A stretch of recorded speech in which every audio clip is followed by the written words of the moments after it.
Welcome to the Diary of a Christian Single Woman, where you hear her innermost thoughts and prayers while also hearing the Lord's response in return. Sit back and relax, grab your journal and pen, pour you a cup of coffee or tea, and go on this journey to self-discovery and growth in the Lord. It's time to write. Dear Lord, everyone has insecurities and things they don't like about themselves, and I am no different. I often wonder, am I a good person? Am I the right skin color, weight, and shape? Do I have a great personality? Am I likable? Am I relatable? Then come the questions about my occupation. Am I working in the correct career field? Should I become an entrepreneur? Do I have what it takes to build my own business? Then I think about my spiritual life. Do I read your word enough? Do I pray enough? Am I holy and righteous enough? Am I consistently doing the right things? Do I take your grace for granted? Okay, God, now let's not forget the dating life. Why am I never getting approached by men? Am I not pretty enough?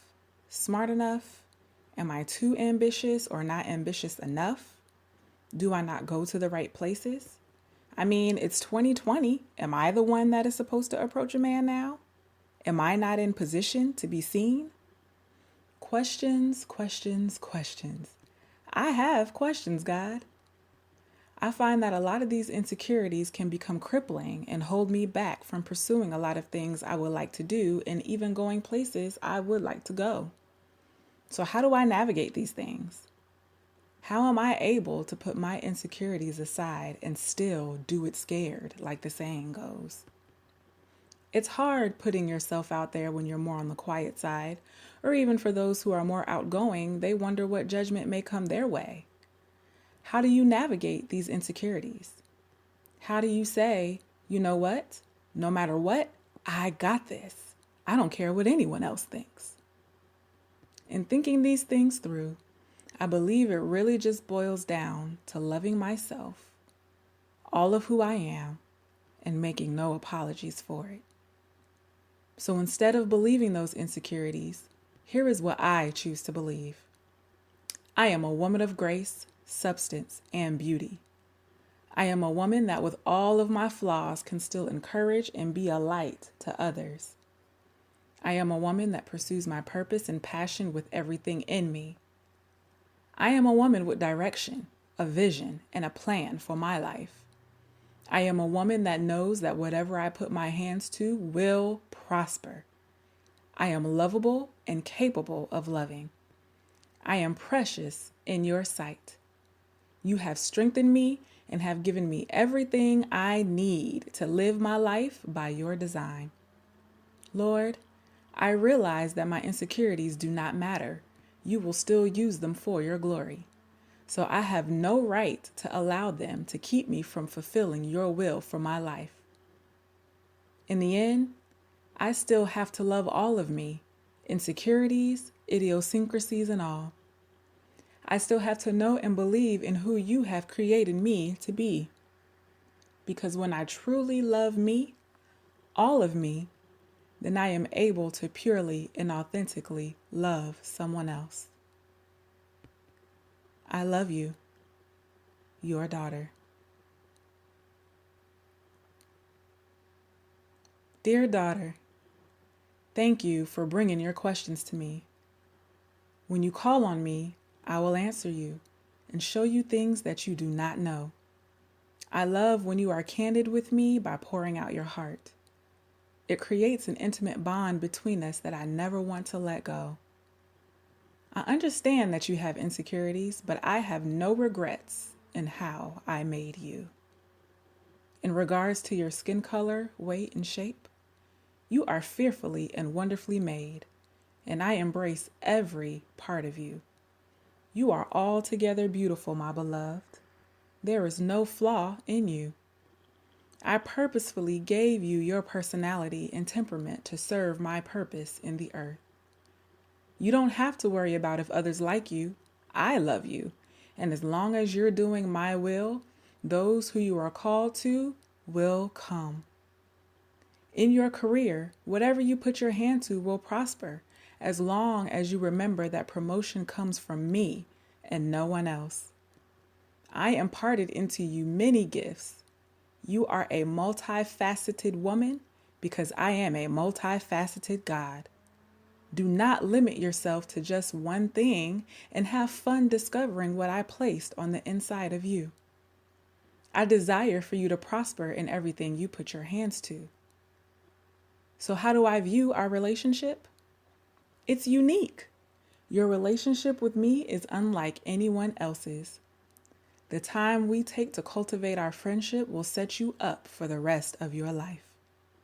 When you do your part in reading my word, seeking my face, and hearing my voice, I will move heaven and earth on your behalf. You will lack nothing in your life. Your holiness and righteousness is a result of resting in my grace and not trying to work to earn it. My grace is sufficient for you in all things. Therefore, when you rest in it, your faith comes alive for the things you have believed me for, and I get the pleasure of answering your prayers. Now let's address these dating questions. Surrender your dating life to me. You are too precious for me to hand you to just anyone. I want to present you to the man that will further push you into your destiny, as well as you push him into his. Make sure that your identity, self-worth, confidence, and value come from me and not from a man. When your identity, your distinguishing character and personality is in me, you will be able to discern the man that comes from me. There is nothing wrong with you. Do not put your mind in captivity with thoughts that do not belong to you. You are worthy of love, and you will receive love. I am so glad that you are able to see who I have called you to be. I'm glad you are learning yourself and realizing that you have to love you. Yes, you may have insecurities, but I am the one who works through them all. Remember, the people that I used mightily in the Bible all had insecurities and flaws. Rahab was a prostitute. Martha worried about everything. Moses had a speech problem. David was a murderer. And Saul, who turned to Paul, persecuted Christians. I could go on and on. Your flaws do not discount who I have called you to be. All things work together for your good because I have called you for a purpose. Do not let your insecurities define you and stunt your growth. In knowing who you are and loving yourself, you will know how to love everyone else. I love you, my daughter. God. So, ladies, it's okay to have questions about things in regards to our lives and, wonder if we're doing things right. Oftentimes, we may think that if we have questions, then we doubt God, but that is the furthest thing from the truth. God wants us to bring our questions to him because he desires to answer our questions, And so our relationship with him is a two-way street, just like any other relationship that you cultivate with someone else. So don't ever shy from letting God know your heart and what you're thinking. And then, of course, most people say, well, if God is all seeing and all knowing, he already knows what I'm thinking. So why do I have to bring it to him? Well, yes, we know he already knows, how we're thinking and what we're thinking and how we're feeling. But as his daughter, he needs you to tell him what's on your mind. So to address the point of having insecurities, we all have them at some point in our lives. Some insecurities stay longer than others. Some, may take some years to work through. But it's not okay to let insecurities take us out or paralyze us to the point that we don't move on anything that we know we should be doing. I do believe that one of the areas that paralyze us is comparing ourselves to someone else who we think is doing better than us. And that is like a detriment to us. We may look at someone else's life and say, if only I were like them, if only I were brave like them, or if only I could do what they were doing, or, if only I had the confidence of that particular person, then I would be able to do that. Or they look like they have it all together. How come I don't? Comparing yourself to someone else, like I said, is one of the worst things you can do, because it's like telling God that he made a mistake when he created you and when he gave you the gifts that he gave you. And so one of the things about our journey with God is that you get the pleasure of partnering with him to discover what your purpose is in the earth and walk it out.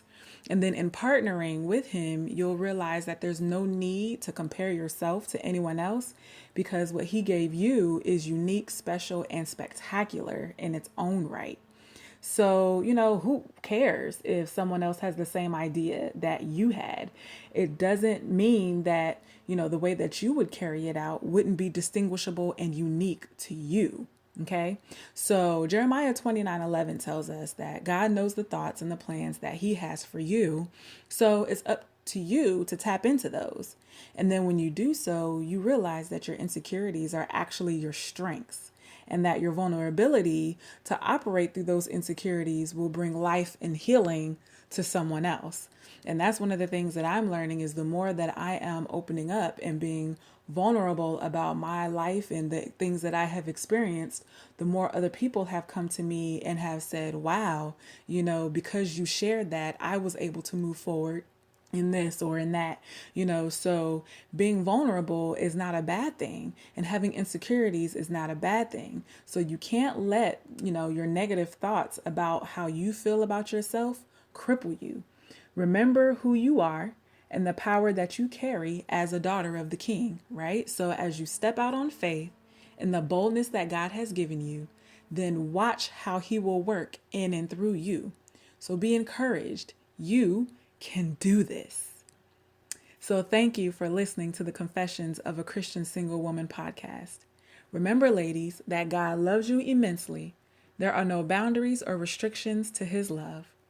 Always seek his face, hear his voice, and live his word out loud.